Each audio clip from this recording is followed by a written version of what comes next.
నిరీక్షణ prayer house మరియు centre సంఘముల తరపున కరుణా వాత్సల్యం కలిగిన యేసుక్రీస్తు నామంలో మీ అందరికీ నా శుభములు.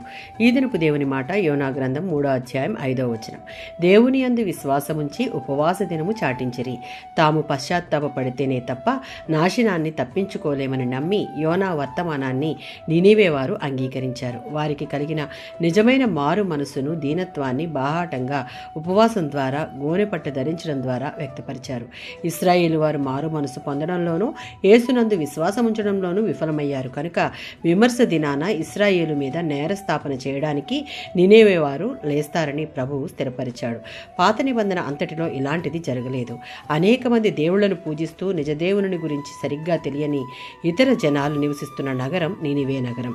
ఆ ప్రజలు చెడుతనంతో నిండి ఉన్నవారు. అయినప్పటికీ యోనా బోధలు విని దేవుని వైపు తిరిగారు. సాక్షాత్తు యేసు ప్రభువే బోధించినప్పటికీ గలిలీ, యూదాలోని పట్టణాలు ఈ విధంగా చేయలేదు. నినివే వారు యోనా బోధించిన బోధకు ప్రభావితమై దేవుని యందు విశ్వాసముంచి దేవుని వైపు తిరుగుటకు ఉపవాస దినమును చాటించుట అనున్నది పాత నిబంధన అంతటిలోనూ అద్భుతమైన విషయం. మత్తయి సువార్త 12వ అధ్యాయం 41వ వచనం. ఇక్కడ యేసు ప్రభువు తనను తాను యోనా కంటే ఘనుడుగా చెప్పుకుంటూ ఉన్నాడు.